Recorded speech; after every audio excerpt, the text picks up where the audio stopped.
Good afternoon, ladies and gentlemen. My name is John O'Sullivan. I'm the president of the Danube Institute, which not everyone here knows is an organization that advances the ideas of classical liberalism in economics, of conservatism in culture, and of Atlanticism in foreign policy.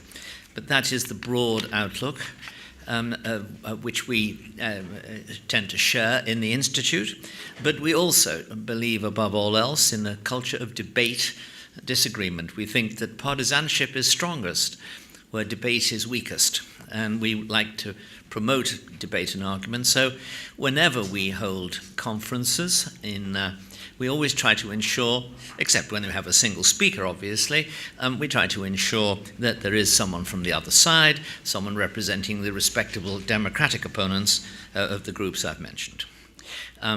Now, on this occasion, we're fortunate to have a very distinguished speaker, and he's going to be his name is Michael Walsh, and I'll say a little bit more about him in a moment, but he's going to be dealing with the topic of Hungary and the crisis of the West. Now, there is undoubtedly a crisis of the West. This is heard on all sides. One can say, really, that like we used to say, the country is going to the dogs. And now, of course, we can say the West is going to the dogs. All that people disagree about now is the identity of the dogs. And so we're going to hear today about an analysis of what is wrong. Now, this is not and why Hungary might or might not play a very important role in this crisis. Now, Hungary has in fact played an important role in the crisis of the West, and the crisis of the Cold War and earlier crises. And one in particular was, of course, 1956, which is one of the great moments of Hungarian history, and of course, legitimately, of great pride in the Hungarian nation. Now, I mention this because we have published, or rather, I see my colleague, the editor of the Hungarian Review, Gyula Katalani, in the front row. The Hungarian Review has published this fine book, which is available, and I hope people will make an effort to get it. It's called Down Fell the Statue of Goliath, and it is a collection of responses by poets, historians, critics, dramatists, novelists, people in the arts in general, to what happened in 1956. And it's a very, very powerful book indeed. And I hold it up and say that this is something you should try to get. I think you can get it in bestsellers books.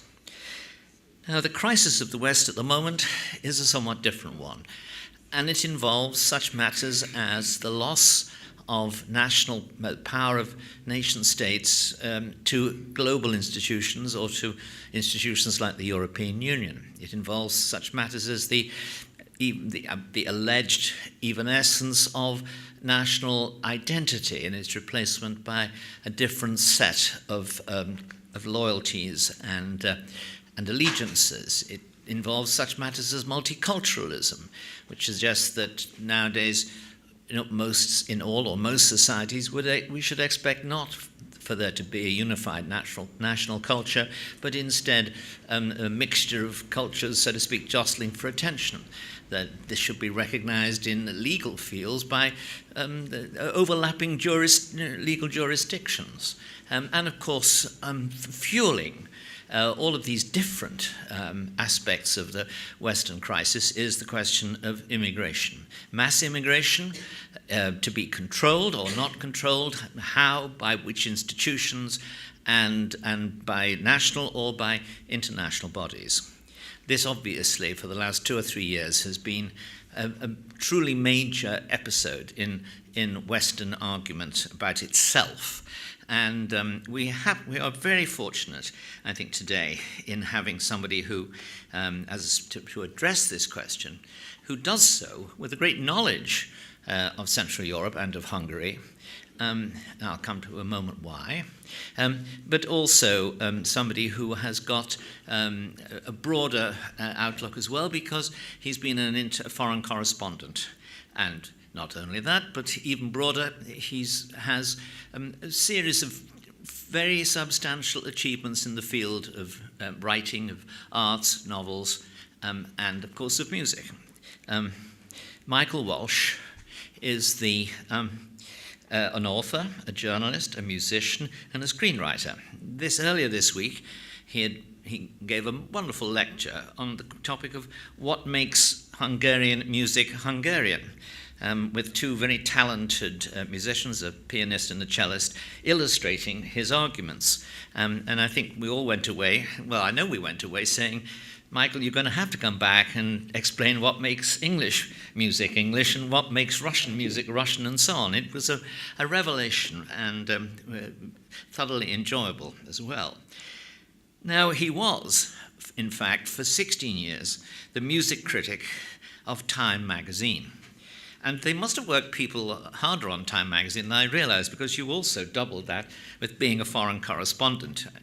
Michael was actually in Budapest when the wall fell and remembers the atmosphere of this place, because after all, it was in fact the picnic that began the series of events that led to the end of the communism and the falling of the wall.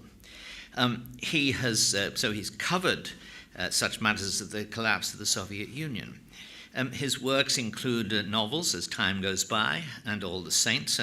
All the Saints, which won in 2004 the American Book Award for fiction, was in fact a novel about the first American gangster who actually was born in Leeds in England, I believe, and Owney Madden. And that's a story that connects the Cotton Club and the 20s and the violence of the 20s with Bill Clinton later, because Owney Madden ended up in Hot Springs, Arkansas. He has written a best-selling series of thrillers about the NSA, and his two most recent books, The Devil's Pleasure Palace and now The Fiery Angel, are really interesting and important disquisitions on the way in which Western culture has been undermined, criticized, attacked, sapped by a series of fundamentally German Marxists, I think it's fair to say, though I think they had some help from Hungarian Marxists, as we may discover in the course of the speech. The second of these two books, The Fiery Angel, is only just out now, and you can get copies from bestsellers just as you leave, and I hope many of you will. I'm in the middle of reading it, and it's a terrific read. It's one of those books which, when you've read it, you've absorbed an enormous amount of cultural information that makes you understand many things you couldn't quite grasp before, and yet at the same time it reads as easily as a thriller, which, given your background, Michael, is very explicable.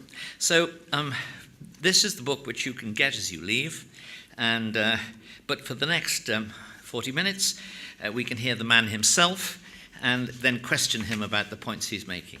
So, Michael, welcome. Thank you for coming. I look forward very much to what you have to say. Thanks. Thank you, John. Thank you to the Danube Institute for hosting me again. This is the third time I've been here in my favorite city in Europe, Budapest, and always a pleasure to be back. Thanks to Melissa, thanks to Noemi, thanks to Violet, and everyone who helped put this session together. I'm very grateful to you all for coming. So today we're going to talk about Hungary and the crisis of the West, but mostly through some explicative passages in my new book, The Fiery Angel. Let's start with one right now. 3rd of May, Bistritz. Left Munich at 8:35 p.m. on 1st May, arriving at Vienna early next morning. Should have arrived at 6:46, but train was an hour late. Budapest seems a wonderful place from the glimpse which I got of it from the train and the little I could walk through the streets. I feared to go very far from the station, as we had arrived late and would start as near the correct time as possible. The impression I had was that we were leaving the West and entering the East, the most western of splendid bridges over the Danube, which is here of noble width and depth, took us among the tradition of Turkish rule. That's the opening of Bram Stoker's Dracula.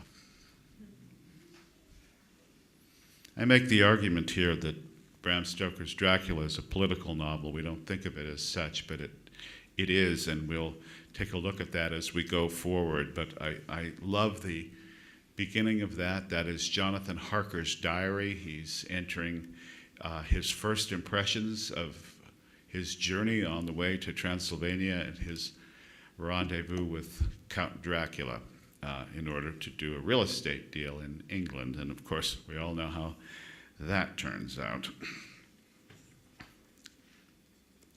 The opening passage from Harker's diary sets the tone not only for Stoker's story, but for its larger and cultural and political significance. For the Europeans of the 19th century, Transylvania, literally the land beyond the forest, was the embodiment of the dark woods of so many fairy tales. Warred over, colonized by German merchants but never settled by them, it had long been a battleground and a buffer zone between Islam and the West. Memories of the Turk were fresh, no matter how old they were, and Christianity was present in several forms, including the Catholicism of the Hungarians and the branches of the Eastern Rite Orthodox Church across Bulgaria and Romania. Whole countries and peoples had been absorbed, exterminated, or simply vanished, such as Wallachia. The source of much myth and legend, Transylvania was a place where forbidding castles thrust their ruined turrets defiantly at the sky, as if still in anticipation of the next attack in an endless war. The impression I had was that we were leaving the West and entering the East.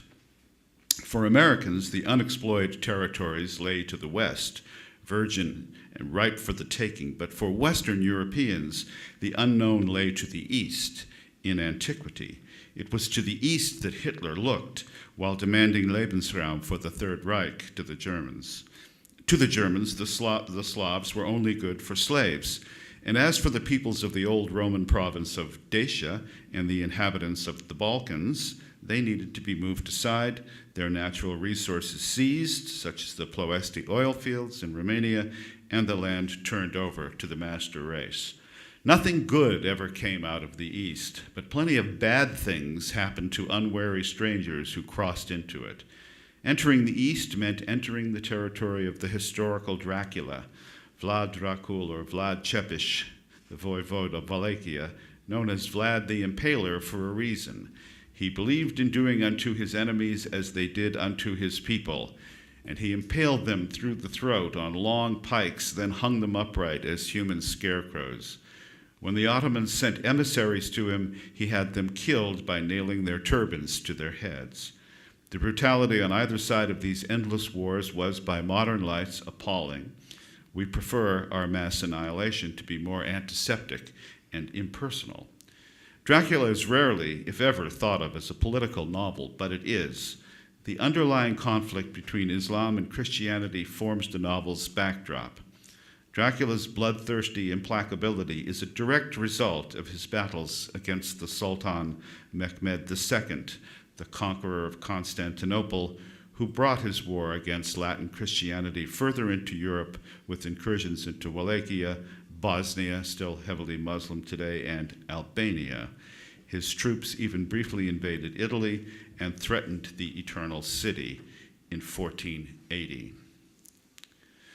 The men of the West today find themselves no longer passing through Bistritz, but trapped in its modern incarnation as Bistritza in Transylvania, on the front lines of the clash of civilization, just as its enemies are leaving the East and entering the West in numbers unimaginable a decade ago, crashing into public buildings, penetrating institutions and governments, using our own institutions and weapons against us with the aim of bringing them down, just as surely as the Twin Towers were toppled by hijacked American airplanes.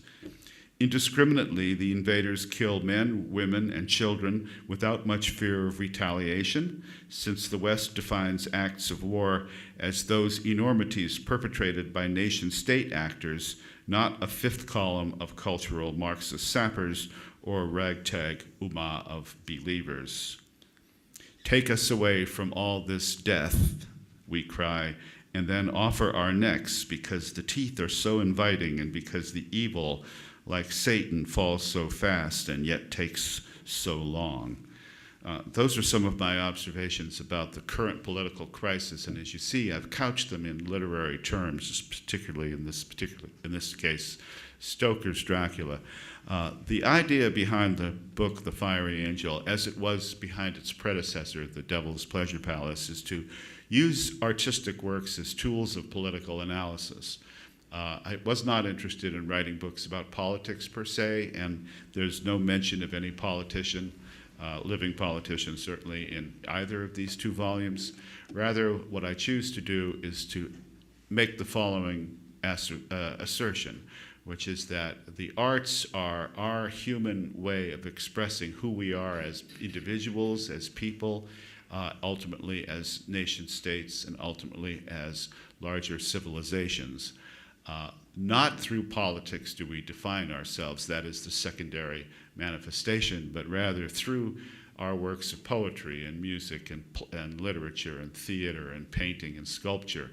Those are the expressions of who we are, and by cutting ourselves off from the arts of the past, we have forgotten who we are. Therefore, in the face of these two great enemies of Western Christian civilization, cultural atheist Marxism and radical Islam, we are defenseless without reconnecting to our own roots. That's the thesis of this book, and in today's remarks I'd like to walk you through a couple of passages of it so you can see and hopefully argue with me in a little while what my primary thesis is and why I think the most important gift we can give our children is to reconnect them to our culture, which we should reconnect ourselves to our culture first. It's almost like what they tell you in the airplane when the oxygen goes out. Put your own mask on first, then put your kid's mask on. First, you, we, all of us have to connect ourselves back, as far back as the Greeks, because this is where the Fiery Angel begins and where it also ends, and continuing right up to our present day. But I hope you'll open your mind to my technique in this book, which is written as a giant fugue, so themes come back over and over again in various guises, sometimes inverted, sometimes turned around, upside down and backwards, the way Bach would use them, or the way even a 12-tone composer would use them. I would like you to open your mind to this technique, which is employing the arts as a tool of analysis and also as the repository for what we as Westerners in the Judeo-Christian tradition believe. I struck by the opening of Agamemnon by Sophocles, by Aeschylus, excuse me. It goes like this. There's a verse very early as the watchman is manning his post, and he's looking towards the east, and suddenly he sees lights in the dark, and they start to come toward him, one after another, drawing nearer and nearer. And the verse is, "Fire comes and the news is good. It races through the streets, but is it true? Who knows? Or is it just another lie from heaven?"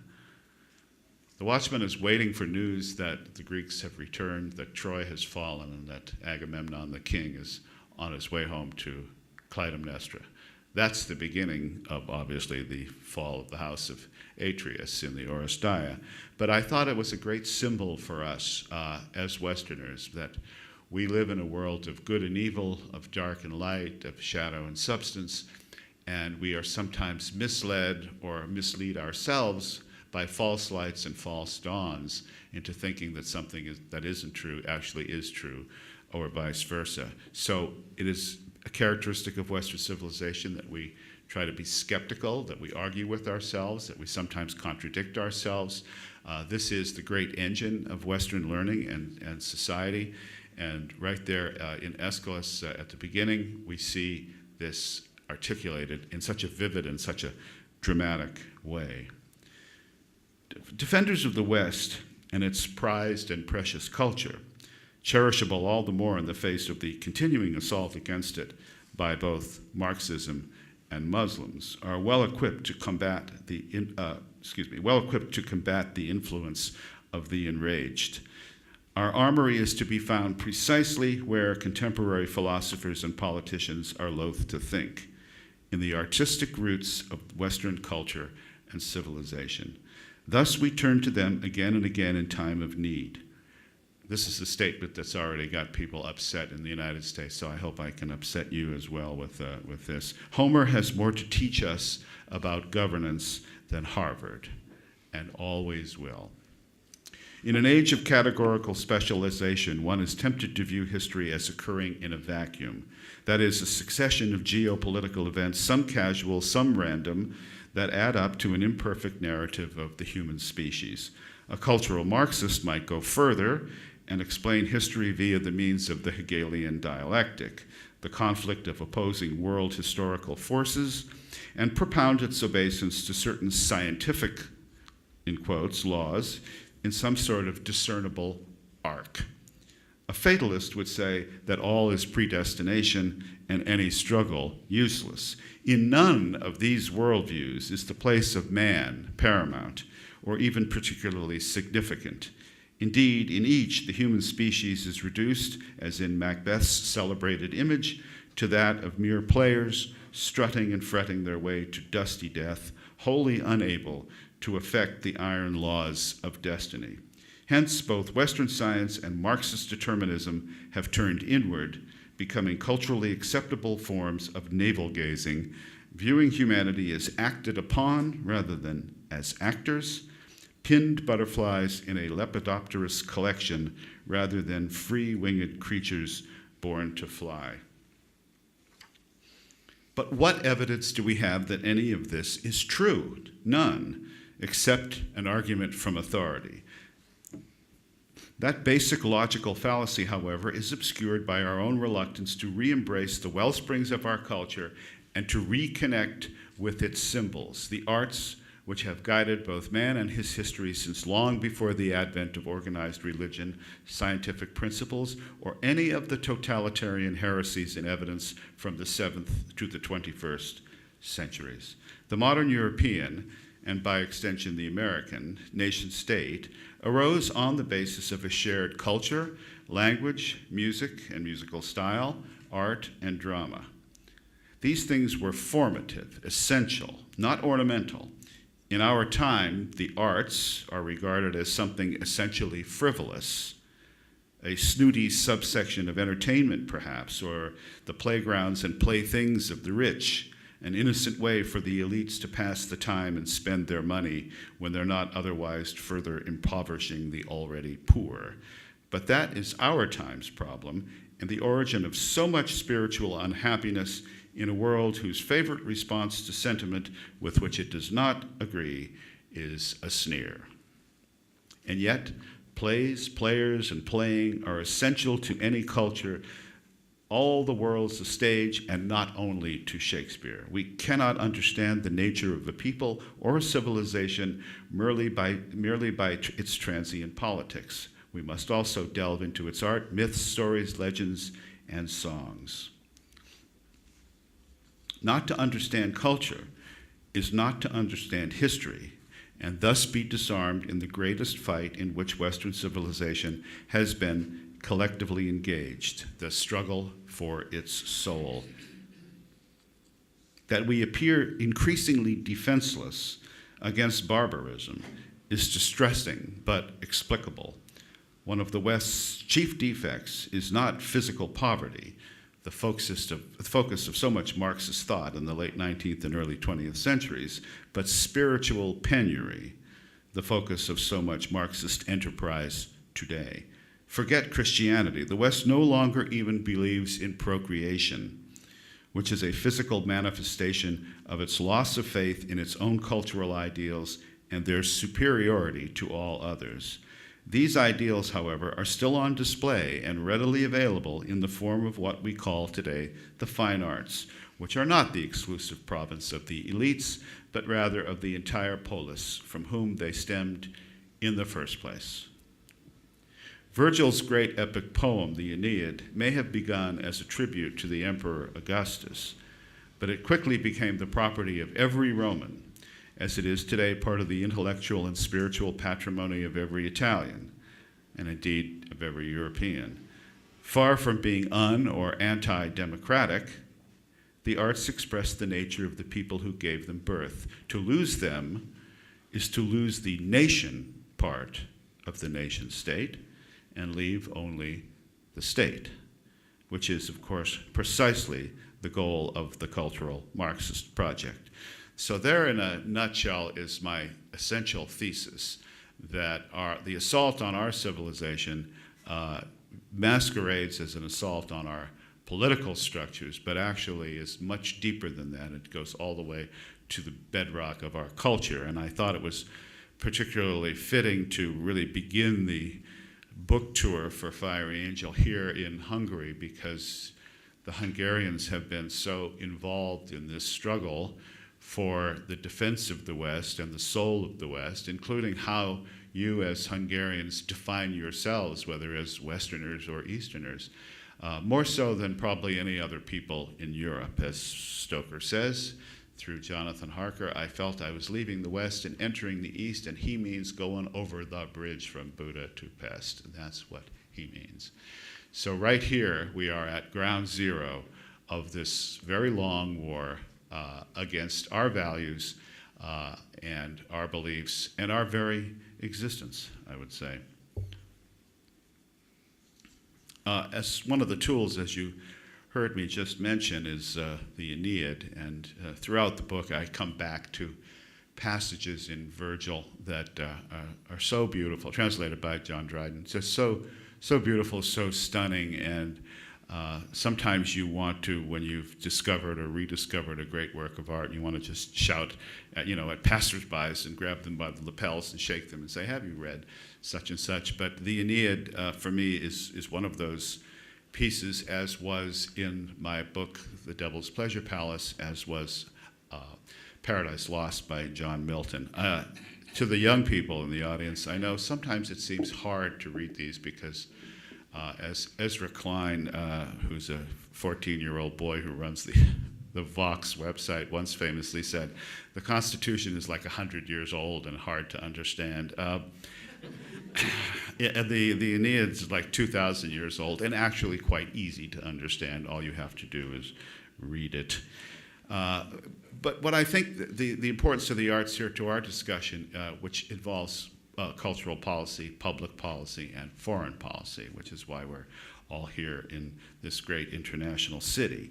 In an age that prizes specialization, we think of public and foreign policy as dispassionate disciplines unto themselves, collectively a kind of political science, in quotes, derived from Metternich and Talleyrand and Woodrow Wilson, carving fresh nations from the carcasses of empires in the hopes of achieving a new stability where chaos had previously reigned.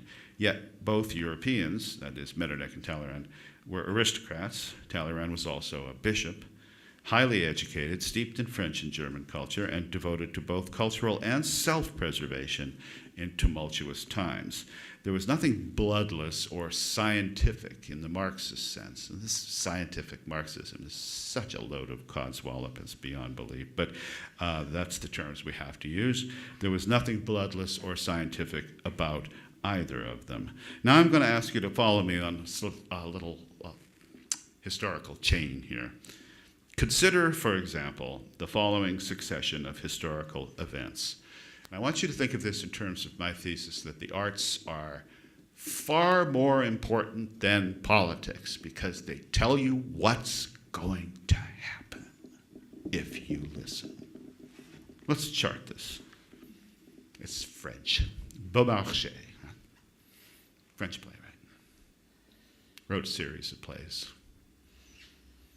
Le Mariage de Figaro being one of them.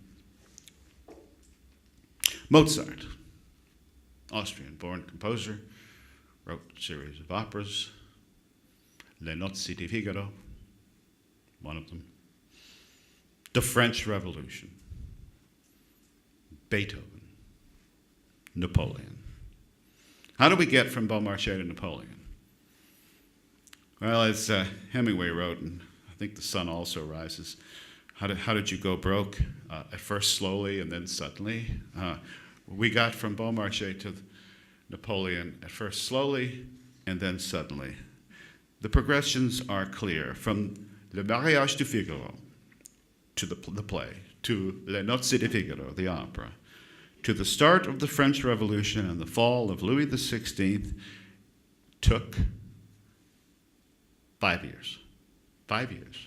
From the appearance of a play in which the aristocrats said, this is dangerous, you got to shut it down, and Louis said, how much damage can a play do? To his head in a basket took 5 years.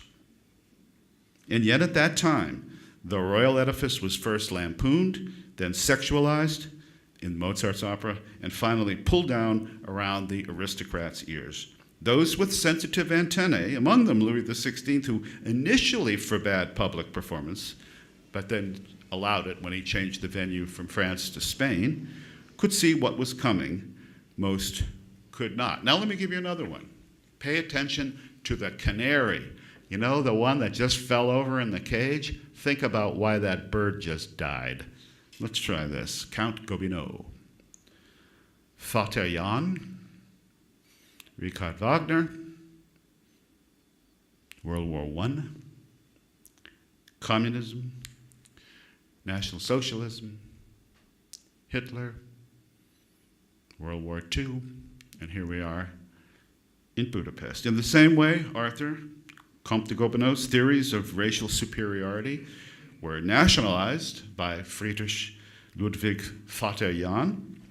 He was not a priest, but the leader of the physical culture movement, Turnenbewegung in Germany, nicknamed Turnvater, or roughly the father of gymnastics. That's Vater Jan.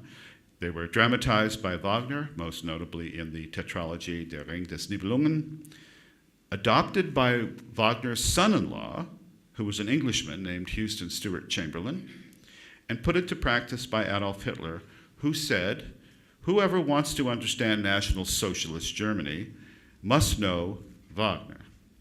Hitler envisioned himself staging Die Meistersinger von Nürnberg in the real world as a kind of glorious apotheosis and ode to Heilige Deutsche Kunst, holy German art, but brought only the epic destruction of Götterdämmerung instead. From the first deep E-flat pedal tone of Das Rheingold, it starts in the very, very, very lowest points of the bass register that's audible to us and that instruments can play. If you go to see Das Rheingold in Bayreuth, you will be in a completely dark theater, completely pitch black, and you will see nothing. You are only meant to suddenly become aware that a note is playing. At what point you tune into it is up to your auditory sensitivity and whether you're asleep or awake when this thing starts. But all you're going to hear is this tone for a long time. And then this world is gradually going to unfold. From that first deep E-flat pedal tone of Das Rheingold in 1854, the course of the next century was set, and the world of its creator was doomed. That took a little bit longer than the French Revolution. But if you start with Gobineau's racial theories, and then you follow them through Vater Jan and the tremendous influence he had in Germany, and then you pick them up with Wagner, who used them in his own nationalist, socialist ethos. Wagner was a revolutionary. He was a wanted man in the Revolution of 1848, extremely politically active, and poured much of his feelings about the way society ought to be organized into his great works. You then have Wagner anglicized via Houston Stewart Chamberlain. You have George Bernard Shaw, for example, who was a music critic before he was a playwright and was a huge Wagnerite, wrote a book called The Perfect Wagnerite. No one could see, or no one chose to see, where this adulation of Wagner was leading, least of all Wagner himself, but Hitler did, and Hitler said, if you want to understand National Socialism, and by the way, I never used the term Nazi, I use National Socialism, because that's what it is.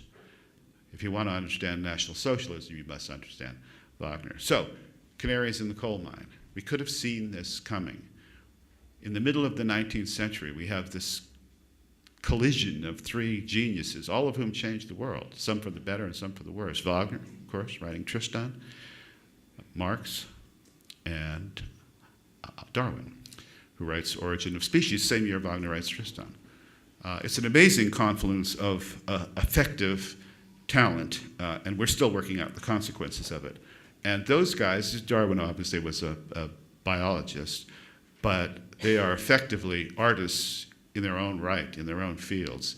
And what they were doing by creating new theories and new ways of looking at data, whether it's artistic data, whether it's tonality in Tristan, whether it's the economics theories of nascent Marxism, or whether it's Darwin sailing on the Beagle, the world is about to change, and the artists are telling us it's changing. If mine sounds like a quasi-Marxist determinist view of history, it's not. Marx's view of history is a kind of progressive deity, something the contemporary left still shares, could only be a product of the Romantic era, as Marx himself was. Although Western history should not be read as policy, but rather as instructive storytelling, our story, its connective tissues are unmistakable, its themes and tropes recurring, its moral structure transparent in its tales of heroes and villains. It's easy to see the moral laws of every previous civilization writ large in its deeds and institutions, and their absence's effect on that same culture's degradation and disintegration.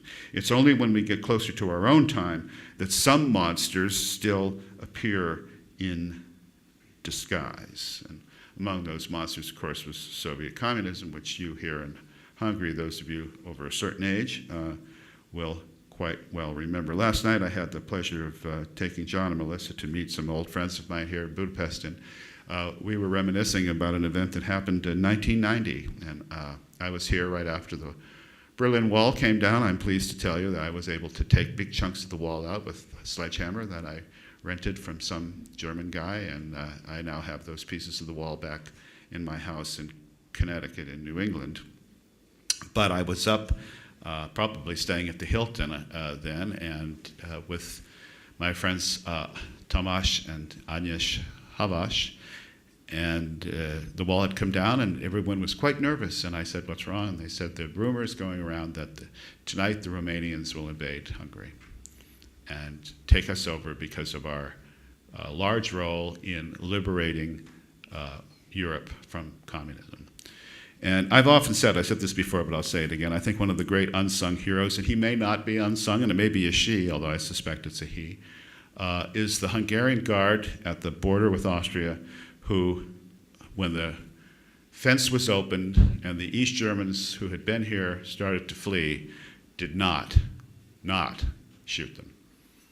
That man ought to be up in Hörschuk, as far as I'm concerned. Very, very important moment in the history of civilization, and certainly the restoration of democracy here. We proceed then from the premise that the past not only still has something to tell us, but it also has something that it must tell us. So kids, you kids out there, and I refer to everybody under the age of 69, that would be my age, so you small children, now listen to the old man. We need a new gradus ad Parnassum, a rediscovery of what got us here in the first place. The way forward might just be backward.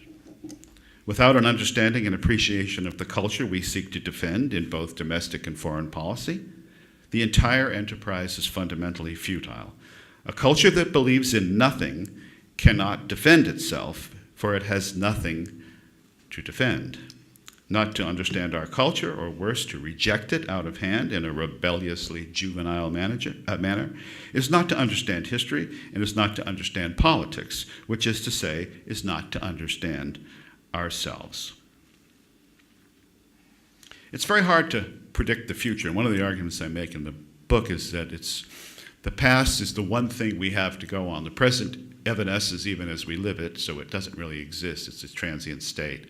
The future always is coming to us, but no, we never get there because we don't know what it is. But we do know what the past is, and we do know that the lessons that were learned by our ancestors in the past may, just may, have some application here today.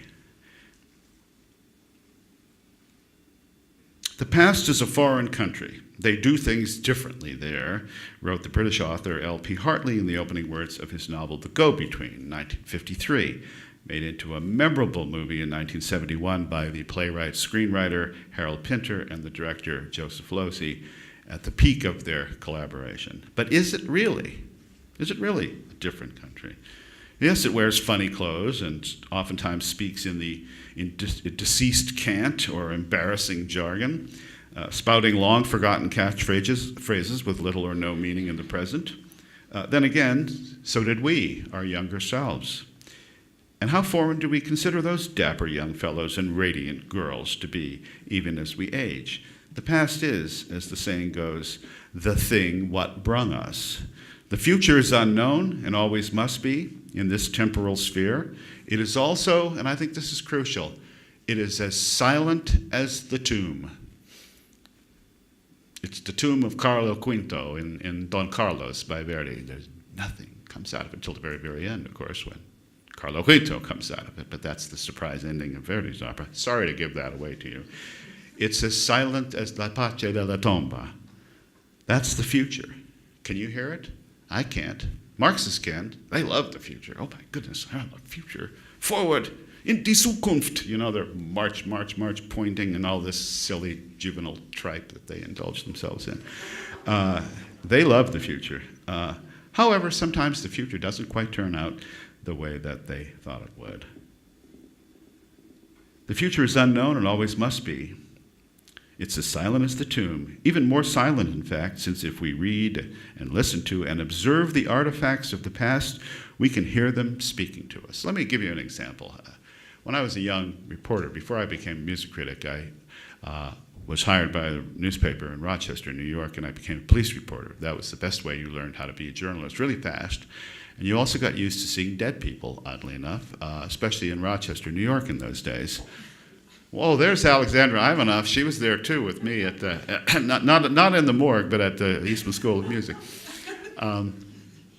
And cops find a body. Who's the best witness to the crime? The dead person.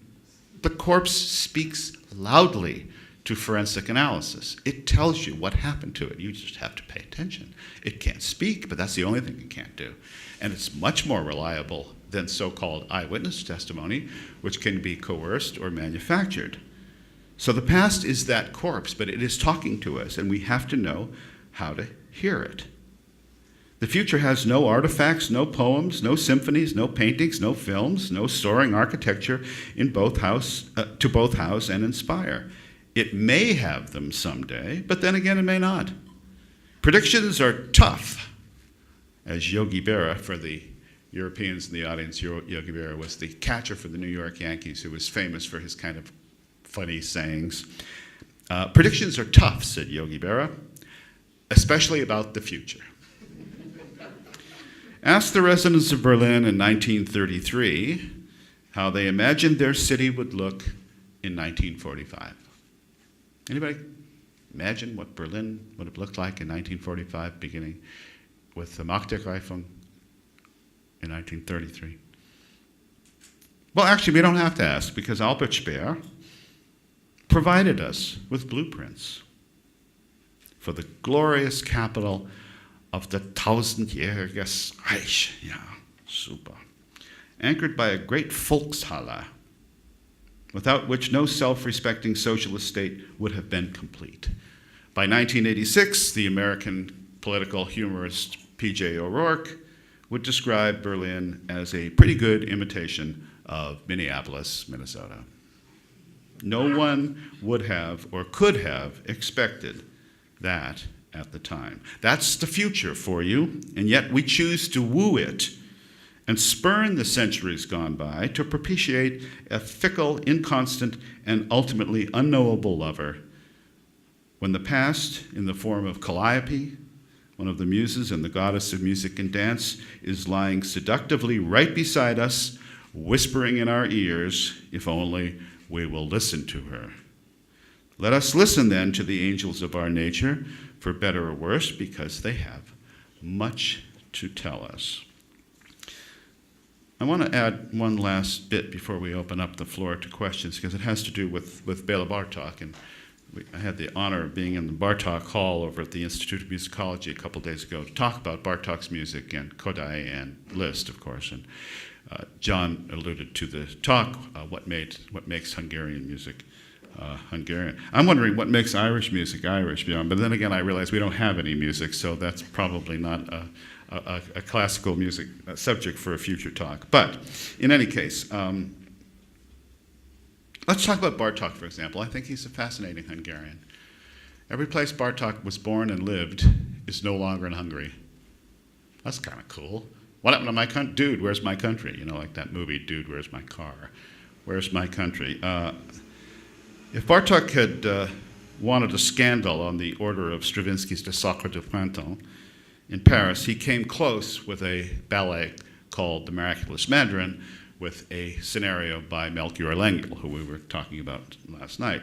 It's a brutal, uncompromising score brimming with rhythmic energy and pornophony of all kinds. The instruments are employed erotically and violently, reflecting the murderous era in which it was conceived. It had all the makings of a riotous success. The problem was with the composer's timing. The Tempest-tossed Bartók was born, forgive me for fracturing this, Nocentmiklos, is that how you say that? More or less, which is today's Sanacolal Mare in Romania, and few of the other places he lived in his native land still remain in modern Hungary. The composer only heard this ballet once, more in Budapest in 1928, and it wasn't staged again until after his death in New York City in 1945. Bartók wound up with the short end of the 20th century's musical stick. What had once been part of the Austro-Hungarian Empire, what wound up as a rump state squeezed between what was left of Austria and Romania, which swallowed up a chunk of Hungary's eastern provinces. After the Great War, empires crumbled, dynasties vanished, the revolutions that were brooded across the continent, but somehow mostly landed in Russia, were revenge writ large for the hash the crowned heads had made of Europe in the aftermath of World War I and then later II. What was needed, many felt, was a people's revolution, and Marxism provided a ready answer. What few Marxists admitted was that what was needed was a new Mandarin class with themselves as the Mandarins. And Hungary experienced this over and over and over again. Like the Who sings, and Won't Get Fooled Again, meet the new boss, same as the old boss. This was the great satanic lie of Marxism, that the people would rule. Lenin and his Bolsheviks never had any intention of allowing the workers' paradise they preached to actually come to pass. They co-opted the legitimate revolution that had driven the Romanovs from power and purged their rival Mensheviks, among whose early leaders was Leon Trotsky, born Lev Bronstein, who switched sides in 1917 around the time of the October Revolution. A fat lot of good it did him. Opposing the rise of Stalin got him exiled, first internally, then externally, and in 1940 assassinated in Mexico City. The word sides, however, is misleading. In the aftermath of the First World War, there were some factions on the left, but only one side. Just as during the breakdown of the Weimar Republic a few decades later, the communists and National Socialists were never arguing about what should happen to parliamentary democracy or how quickly, but only how it should happen and who would be in charge of it. The end of the Molotov-Ribbentrop Pact was announced by Hitler in his surprise assault on his former comrade Stalin with Operation Barbarossa in June of 1941. The non-aggression agreement, which had lasted just shy of 2 years, had allowed the two socialist countries to attack and carve up Poland and the Baltics while still circling each other warily and hungrily. Ever since, the international left has gone to near inordinate lengths to try and separate the two forms of socialism in the public mind. And yesterday I was at the Museum of Terror and talking to Dr. Schmidt, and she said how much heat she had gotten and how proud she was of linking National Socialism and communism as part of the terror that had been visited on Hungary, and did not make any distinction to them, certainly not the false distinction that National Socialism was a right-wing or a conservative idea and that communism was a left-wing one. In effect, they are forced to argue that the Munich-based National Socialist German Workers' Party, which had its roots in the Bavarian Socialist Republic, was lying about its commitment to socialism and more or less included the term in its name in order to fool people. But the Bavarian Soviet's members included both Hitler's future chauffeur and the chief of the Schutzstaffel, Julius Schreck, and the notorious Sepp Dietrich, later a general in the Waffen-SS, and the head of the Führer's personal Leibstandarte, the SS bodyguards. These were two socialists who played prominent thug roles in the National Socialist hierarchy. Instead of calling the leftist Hitler's political party by its name, today's leftists choose to obscure the reality by exclusively using the term Nazi instead, counting on the abbreviation's invidious connotations to terminate all argument. What's never explained is that Nazi is simply a shortening of the first word of the party's name, Nationalsozialistische. The linkage of the two concepts, nationalism and socialism, was intentional from the start. Mandarins everywhere, each one more ambitious and lethal than the next. I mention this because we're now engaged again in a battle with what I call cultural Marxism, which has been determined on the left to be an indicator that I am a right-wing Nazi. I read that about myself just recently before I left the United States, in fact, and everyone else who uses the term cultural Marxism. But I think here we can certainly argue about whether that is an appropriate term to use for a Marxism that moved from economics to social issues, but I think that it's a very apt and appropriate term for the enemies that we are fighting. I just want to say one more thing about Mandarins because it ties back into Bartok here, and then we'll take some questions. We can always spot Mandarins. And by Mandarins, I mean this class that feels they're better than you are. And whether they masquerade as Democrats or aristocrats or communists, leaders of the proletariat, the human drive to control other human beings is apparently genetic and ineradicable.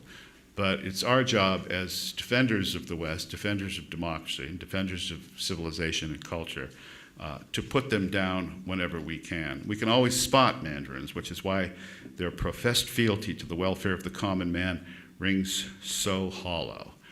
I have a picture in this chapter in this book of Stalin and Lenin, and it's quite chilling. If you get a copy of the book afterwards, you'll see it. It's chapter 10. Study the looks of the faces of Stalin and Lenin in the photograph at the top of this chapter. Lenin cockeyes the camera with, to paraphrase Mark Twain, the confidence of an atheist holding 4 aces in the poker game from hell. Stalin, meanwhile, stares ahead confidently with a look that says, if you think the guy on my left is bad, wait till you get a load of me. Taken in the pivotal year of 1919, right after the First World War, it depicts each man as he really was. Either could be the model for Professor Voland, Satan himself, in Bulgakov's novel The Master and Margarita, which was written between 1928 and 1940. The novel also includes, I'm so amused by this book, a cat named Behemoth, a character named Berlioz, a heroine named Margarita, here comes the Faust legend again, and a demonic naked whore named Hela, along with Jesus, Judas, and Pontius Pilate. Now that's a novel you want to read, ladies and gentlemen. This is not an idealized portrait of Italia and Germania, which is another picture I discuss in the book, but of 2 devils, one junior, one senior, who took advantage of the mayhem and the carnage of the Great War to leverage unto themselves the kind of power that even Augustus never contemplated. Their black souls captured in this moment, they are as C.S. Lewis's junior devil Wormwood is to his uncle Screwtape. But they created a satanic kingdom right here on earth that lasted for 3/4 of a century. In the end, though, even their evil empire fell. Maybe the vampire mandarins of the Soviet nomenclatura who milked the system to the fullest possible extent could not bleed, like the miraculous Mandarin in Bartok's ballet, but they could and did die. Killing their bodies, however, was the easy part. Killing their souls is another matter entirely. And this brings me back to where we began. I told you this was a fugue. Like vampires, they continue to stalk us, seeking more throats into which to sink their gleaming fangs. How then can we stop them? Thank you very much. I'm going to take some questions now and argue this out. Well, my question is, which plays are keeping you up at night right now? Which plays? Yes, if the art is telling us what the future will be. That was my question. Oh. No, that's a very good question. We'll come up with something. I have another one. Well, I'll tell you one play that I refer to often. I'm a great Tom Stoppard fan. And Tom Stoppard, as you know, is a British playwright, but he's actually Czech, and he learned English as second language and has made his career as one of the greatest writers in the English language. And one of his plays is called Travesties, which if you've never seen it, if it's ever on near you, please do yourself a favor and go see this play. It's about the staging of The Importance of Being Earnest by Oscar Wilde in Trieste at a time when Tristan Tzara and Lenin were resident in Trieste, and James Joyce. So the collision of these three characters, as seen by a kind of Forrest Gump-like character who's the main character, is just stunning. But it is the view of extraordinary events and extraordinary people, Tristan Tzara being one of the symbolist poets, through the lens of banality that I think is why we don't stay up at night, because what's the fellow's name? Henry somebody is the main character of the play. In fact, the last line of the play is "I forget." I mean, that just tells you it's about forgetting, and it's about not noticing what's right under your nose, and about not picking up, not being Louis and saying, "Oh, there's this play, The Marriage of Figaro. Gee, it kind of makes fun of me." Oh, chop! Right? 5 years later, gone. It's about a cautionary tale about not paying attention to what's going on right under your nose. It's not the transient political stuff, because Lenin's future is ahead of him. Joyce is in the middle of his great literary experiments. Tzara is in the middle of the symbolist revolution. It all has a political subtext, but it's all about the arts, and yet our narrator doesn't recognize it, and it comes back to bite him at the end. Yes. Lee. So, great minds think alike. Melissa somewhat asked the same question I wanted to, but a further question that I wanted to ask was, your fugue seemed to end at World War II, 1945, and looking through the artists, the filmmakers, the poets, the singers of a very turbulent period, let's say the 1960s, would you perhaps do another chapter and have conversations between some of those up to present day?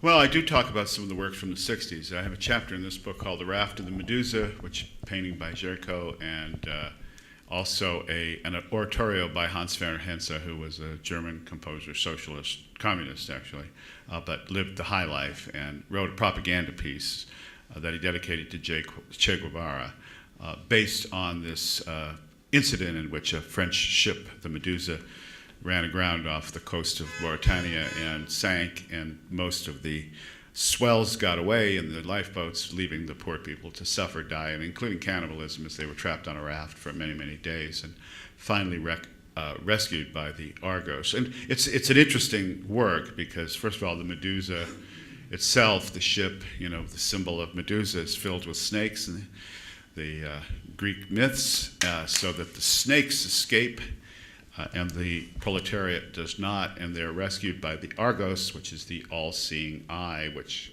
finally comes and collects them and gave Henze a chance for this propaganda piece. But it's not played anymore because it's just a propaganda piece. There's not much more to it than capitalism bad, communism good.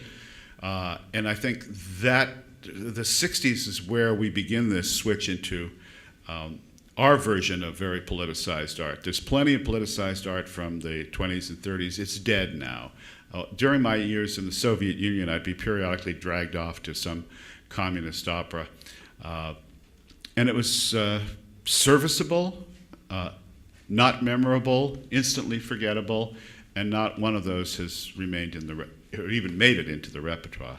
Whereas pieces like Chaporin's I Dekabristi, which was suppressed by Stalin repeatedly, is finally beginning to find its way in the world. A great opera like Lady Macbeth of Bitsensk, or might I add, my title's namesake, Fiery Angel by Prokofiev, now part of the repertoire. So politics and art really don't mix when politics comes first and art comes second.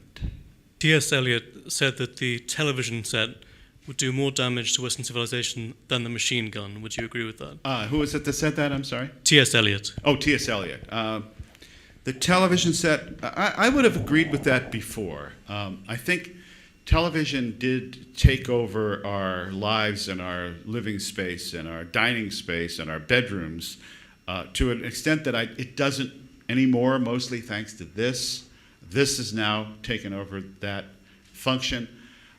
Also, when television was limited to just a few broadcast outlets and it could be very tightly controlled, one of the things that the cultural Marxists, in this case Theodor Adorno, one of the Frankfurt School philosophers, objected to was American popular culture because they felt it was too undisciplined, that it could, yes, typical German, yes, this thing has to be controlled by the government, yeah, this is kept on, have all this Freiheit. No. So what Adorno wanted was even more control over pop culture. He felt it was dangerous by not being controlled enough. I think that period has passed. You know, television is now in what we call, especially writing in Hollywood, a golden age. There are a lot of shows that are quite worth watching, and you can watch them whenever you want. You can watch them, you know, on your phone, and you can watch them through the fillings in your teeth, or however you want to watch them. But I think it had the potential of being a terribly dangerous thing, and it's just not anymore. So we're seeing with the cable channels, for example, CNN, which began, as you all know here, as a real news channel, is now strictly an anti-Trump propaganda channel, and its ratings are terrible. It gets 600,000 viewers in a country of 330 million people. So it's not that dangerous anymore. You used the phrase, the enemies we are fighting. Yes. I have my own personal list, which must be 100 by now, but what are your top 5? Oh, my top 5. Well, as to my top 2 are Islam and cultural Marxism, obviously. I think those are 2 great threats to Western civilization. I think there's no peaceful coexistence with either. There's only separation.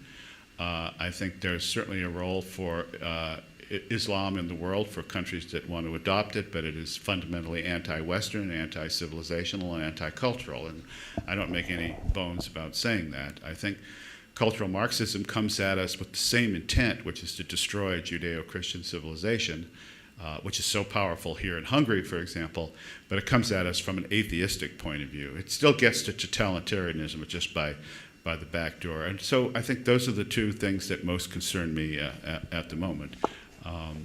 Plus, I hate the National Football League, but that's a whole separate issue. Good. Yeah. 3 more to go. Oh, yeah, I'll keep working on that. Okay. I think there's another question. Yes, just behind. Michael, I'm also 69 years old. Uh-oh. And I saw travesties. Actually, I lied. I won't be 69 till October. So. Oh, I've got you. Yeah. I'll be 70 in December. I also saw travesties when it opened in London years and years and years ago. And I have this feeling in listening to you that I've read most of the same things that you've read. Mm-hmm. There was a resonance to your talk that struck me, and I'm wondering if my perception is correct. I kept thinking Solzhenitsyn. Solzhenitsyn. That is to say, the theme of your argument seems to me to be very similar to the themes that come through in his books. Am I wrong about that? No, and certainly his famous address at, where was it, Harvard, I think, that he made that speech. Well, Solzhenitsyn had the disadvantage or advantage of having suffered through the communist system and seeing this firsthand. And even when he came out of the Soviet Union, he looked like some Old Testament prophet in a sort of tiresome harangue about the, you kids today kind of thing. And we don't want to go quite down that road, but what Solzhenitsyn's point was about the soullessness of communist system and about how its desire for control over everyone, the way you think. Remember, with the opponents on the left, for me, it's not enough that we disagree with them. It's that not enough that we even stop disagreeing with them. It's that we must agree with them, and we must positively, affirmatively assert and embrace whatever crazy thing they have decided is today's politically correct point. So, as you know, and you've seen the pace of social change in the States and in Europe, they move the ball very quickly, and like the Brezhnev doctrine, or the Islamic doctrine for that matter, another correspondence between Marxism and Islam, once they conquer a territory, they can never go back. The Supreme Court can never now undo many of the social change rulings that it's made in gay marriage, for example, in the last few years. And that the history has an arc and it only bends towards justice. And it's just sort of a lunatic notion of history as almost a Roman goddess that has a sentience to it and guides the affairs of man. I suppose that's their way of finding God without actually, finding God. But that's the distinction. And Solzhenitsyn was a religious man, and he understood how religion was the greatest enemy of the Soviet state. And what Putin has done, I think, cleverly is made common cause with the Orthodox Church in Russia. And that has given him a base of popular support that he would not have had he come in just as a sort of another communist in disguise or an old KGB officer. I, by the way, first encountered Putin in Dresden in 1985, so this is my own Forrest Gump life. I remember seeing him with Erich Honecker in Dresden in 1985, where he was not the KGB resident, that's a cover story, I'm told, and that he was actually a counterintelligence official rooting out KGB officers who were collaborating with the CIA and other Western intelligence agencies. So that's good old. I'll ask him the next time I see him. I'm dying to know. Yes, do we have any other questions? Yes, question over there, the question. Oh, Yeah. okay. Yes.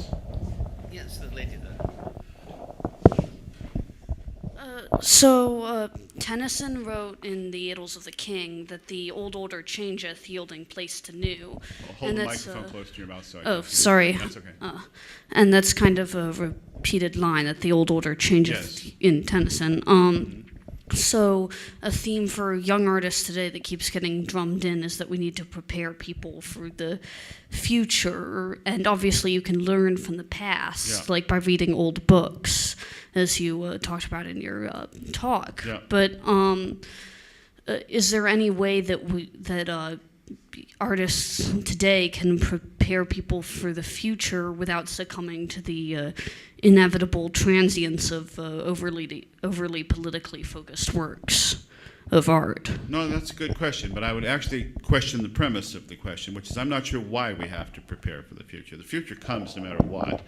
I suppose, again, my view of time has been partly shaped by C.S. Lewis in some of his books, and in particular his notion that God, for example, exists, as we know, outside of temporality, and that when we sit and think, what's going to happen in the future? Am I going to meet my future husband or wife? Am I going to have children? Am I going to be president of the United States?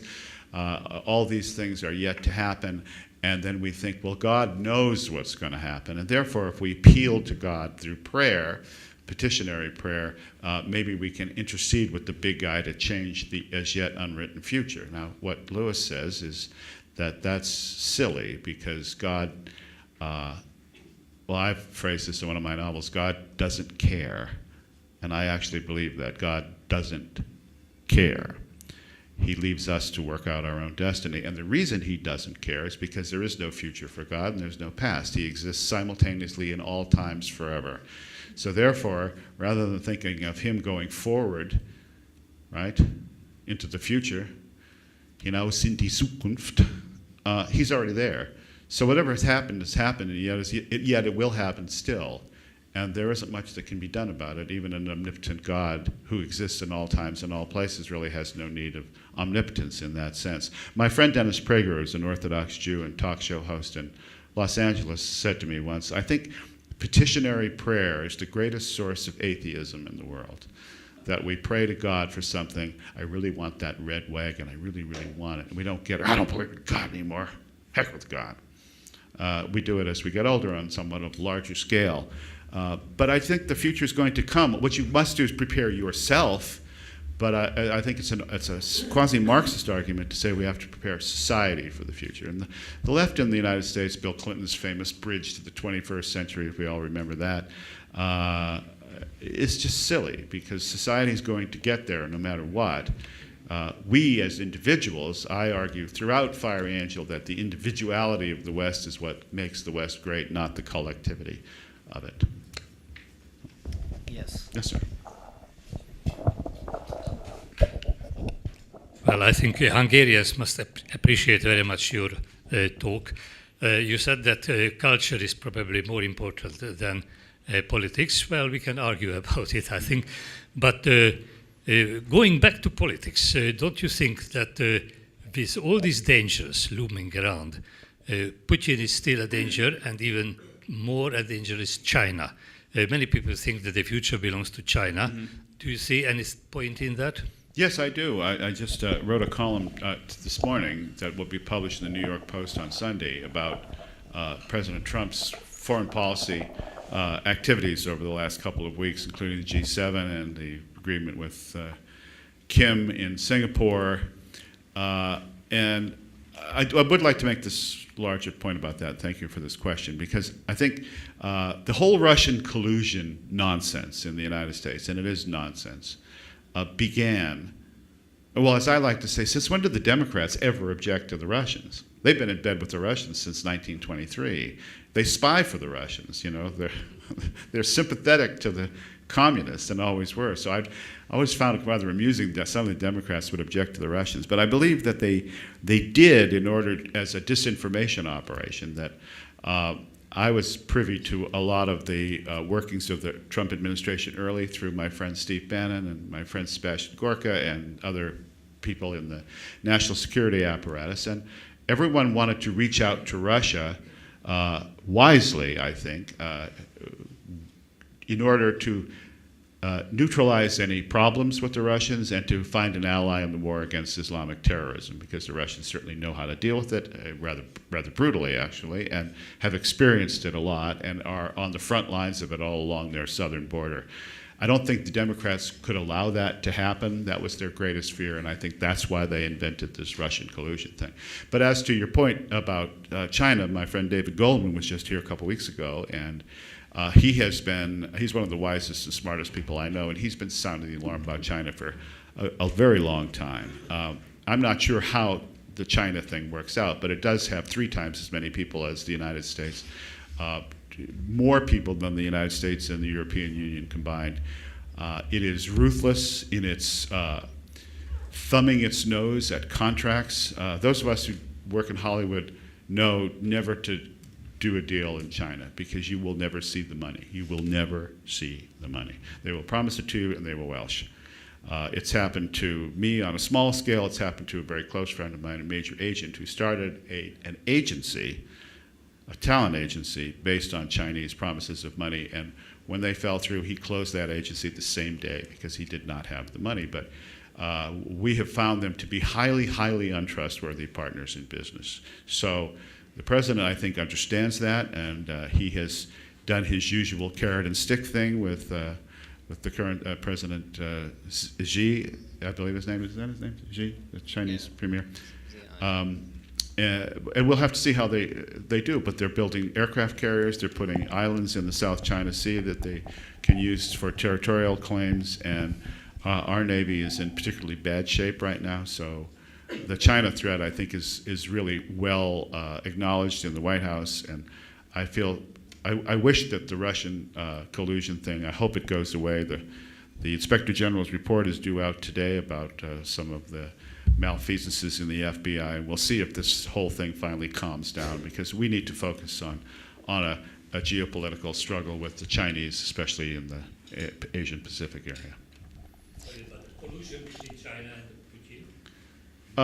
I don't think, is China colluding with Putin? I mean, I think he obviously has to, he does not, look, the Russians can't defend their eastern border. If China wanted to take from Mongolia all the way to Novosibirsk, they probably could, and there's not much Putin can do about it, being that the Red Army ain't what it was in 1945.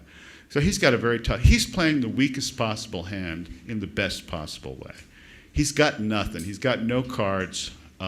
He's got the residual fear of Soviet military ability, but he has so many problems. I think he's got a much tougher row to hoe than even the United States or the European Union right now. I'm going to abuse my position as chairman by asking two questions, Michael. The first is, what was the role of Hungarians? I think it was substantial in the development of cultural Marxism, really from the 3-month Republic onwards. But also, more importantly, given your background, do you think that the music of Kurt Weill improved when he went from Berlin to the United States and changed a lot of his political opinions? Wow, those are some wild card questions, John. Thank you. I haven't thought about Kurt Weill for a bit, but yeah. What was the first question, John? I don't think I can respond to that one very well, because I'm not that familiar with that particular. But let me. The first question was about the role and influence of Hungarians from 1919 onwards in the development of cultural Marxism. I believe it was substantial. Oh yes, sorry. Now I remember. Yeah, well, certainly Hungary had one of the earliest figures in what turned into the Frankfurt School, which is Georg Lukács, who was a member of the Hungarian Parliament and later a member of the communist government in the 1950s. Lukács, thank you for that question, because that reminds me. Lukács famously said, "Who will save us from Western culture?" So there's a Hungarian Jew in the middle of the greatest turmoil up to that time, which was World War I. He's watched the destruction of the whole world that he knew.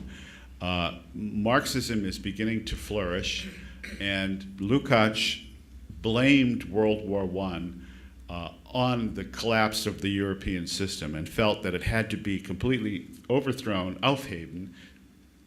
overthrown, and started the world anew. The Marxists always believe in starting the world anew because, of course, they're in die Zukunft. They're always thinking about the future. A lot of the Hungarian intellectuals were attracted to this. Bartok certainly was. Kodai certainly was. The Melchior Lengel certainly was. The writers of that period were socialist in their outlook, and the Hungarian directors that came to the United States fit very well into the American movie system, in which ideological stories could be told as long as they were ripping yarns. And so there's been an outsized influence by Hungarian intellectuals and thinkers on the whole course of 20th century contemporary thought. As for Weill, I don't like Weill's German music at all. I think it's awful. I think it's pure Marxism. Of course, he worked with Bertolt Brecht, who famously said, instead of electing a new government, why don't we just get rid of the people and elect a new people? And that is actually what's happening to you here in Europe today. But that's a whole another story about the population replacement program. I think Weill's Broadway stuff is quite good, actually. Lost in the Stars is a wonderful show. He sort of went capitalist after the failure of German socialism in his early works with Brecht. Well, I completely agree with that, and I think that music like Speak Low and so on is simply wonderful. But yes. Mark.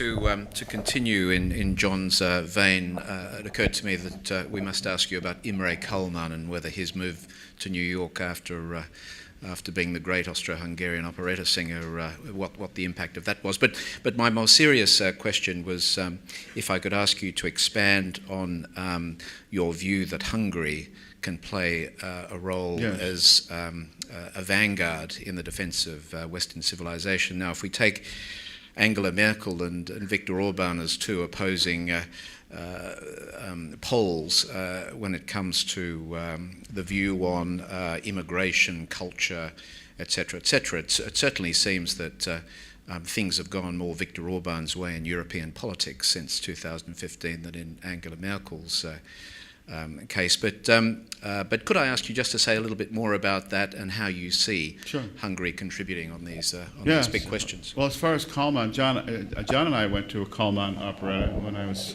here, and my connection with Kalman is kind of amusing.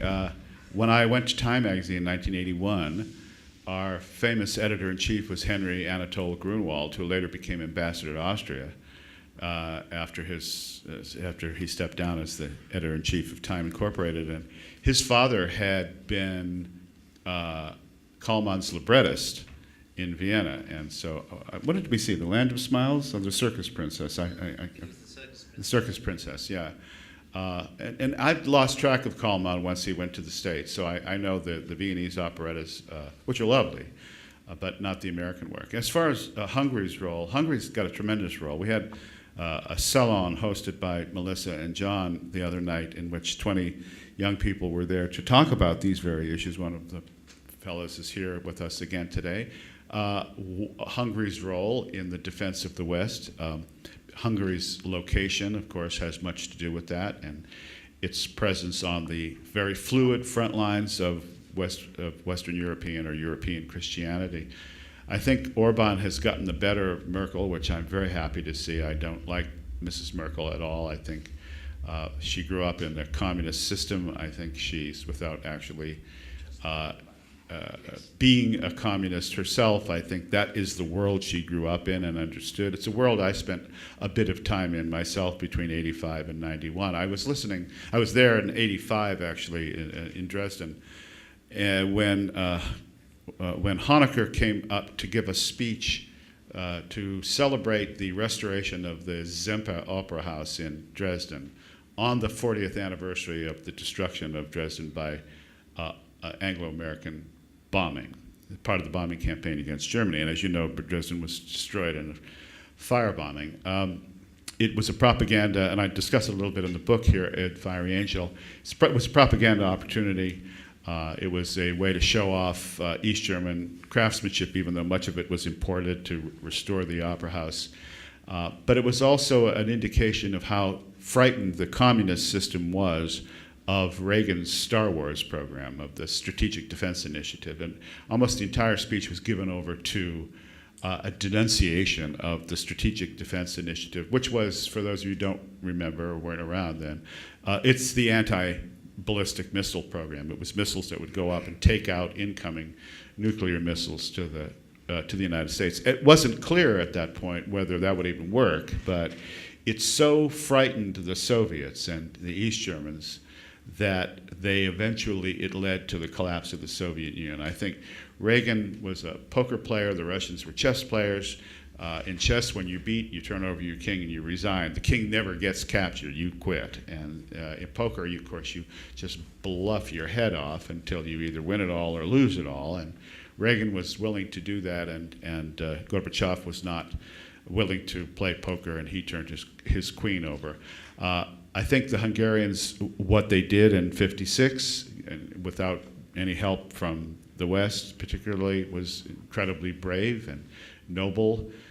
It did put the first crack in the Soviet system. The wall went up almost immediately after the Hungarian Revolution, as you recall, because they were very frightened now of what freedom could do to the captive peoples of Eastern Europe.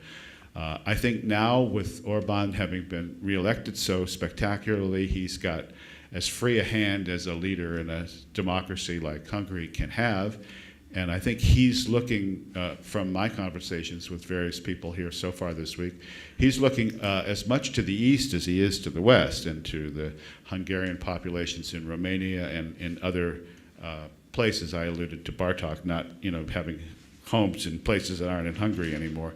I think you're going to see a lot more Hungarian cohesion and Hungarian pride based on the Hungarian history of being on those front lines. And I think the young people will have to see whether they're willing to shoulder that burden. But as I observed the other night, they're the first generation born into complete freedom in Hungary in a very long time. And we obviously wish them the best in their endeavors. Yes.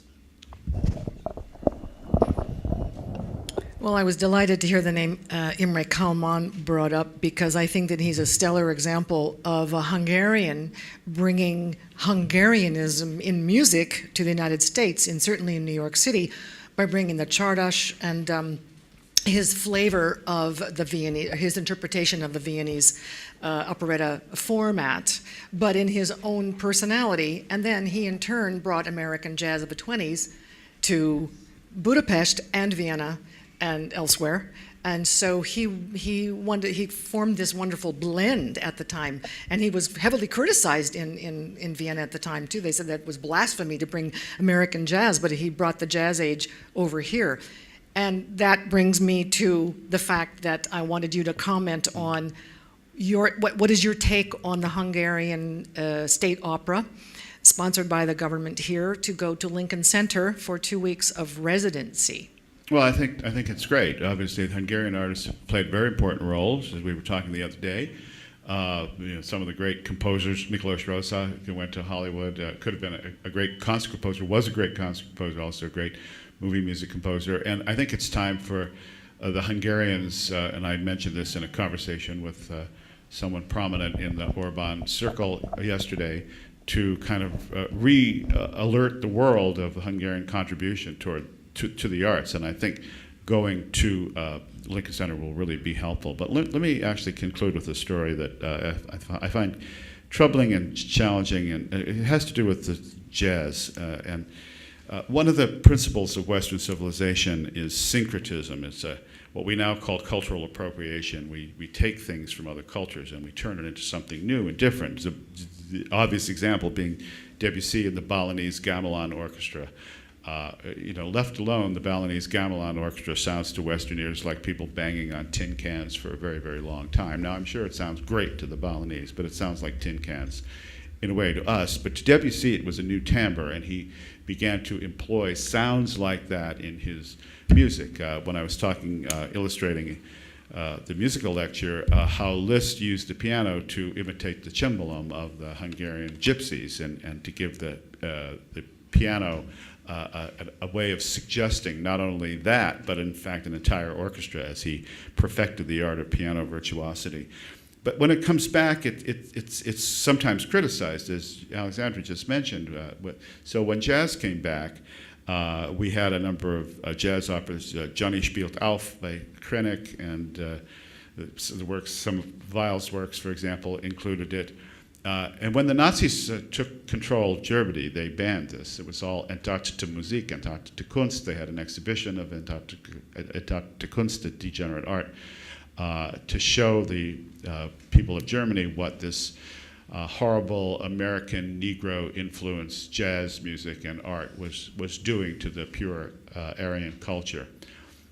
What was little known, and I found this when I was researching a project in Germany in the mid-'80s, was that Goebbels had a private jazz band. Even as he denounced Negermusik, he had a private jazz band. And this jazz band stayed together right to the bitter end of the Third Reich. In fact, they kept moving it around to escape, the Russians on one side and then the French, English, and Americans on the other side, until they were finally captured in Stuttgart at the end of the war. And among those people was a man that I found kind of symbolic in a tragic way of the 20th century. His name was Freddie Brocksieper. And when I was researching my book and I was living in Munich, people said to me, "You have to go see Freddie Brocksieper." I said, "Who's he?" And they said, "He's the drummer in Goebbels' private jazz band." I said, "What? Goebbels had a private? Who knew, right?" So off I went, and Freddie was very guarded, but very proud. And he had a career after the war as a well-known jazz drummer in Germany. So I asked Freddie about himself, and he told me that he was Jewish. He's part Turkish, actually, too, but he was part Jewish. And I said, "Wasn't this a problem for you with Goebbels' private jazz band?" He said, "No, why would it be?" I said, Then he did something absolutely extraordinary. He went into his safe and he brought back his Aryan Nachweis, which was his certificate that he was enough of a Michelin Zeitenklasse to pass for Aryan. In other words, he was comped in so that Goebbels could enjoy his jazz drumming artistry. And he made that moral decision to accept that as the price of staying alive. And throughout the war, the band played on, and again, until they were moved around until finally, during the bombing of Stuttgart, that the Germans could no longer put up any resistance. And I was very, very struck by Freddie, and when he died and was buried in a Jewish cemetery in a Jewish ceremony, and we all wore kippahs and tossed a shovelful of dirt onto the grave and memorialized Freddie. But what a complex moral and horrible choice for any of us to have to make. And I just thank God that in a way we are now not in a situation where, God willing, none of us will ever have to make that choice again. Was it the right choice? Was it the wrong choice? I don't know. It's very hard to say, isn't it? So I'm going to leave you to think about that, and perhaps the next time we talk, we'll think about it together. Thank you so much for coming. Appreciate it. Michael, could I just, you've been applauded already, but I just want to say on behalf of the Institute and the audience, we're very grateful for that extraordinarily illuminating, lively talk, with one of those talks in which there are lightning flashes about every 3 or 4 minutes. So that's the first thing. We would have gone on talking and questioning you a little longer, but it's such a good story, we can't possibly ask you to continue. You can't top that, but thank you for coming. Come again. But we can informally talk. Absolutely. And we can informally talk with Michael, as he's just said, and you can informally buy his book, and he'll sign it for you informally too. So thank you very much indeed, Michael. Thank you, ladies and gentlemen. I look forward to seeing you again.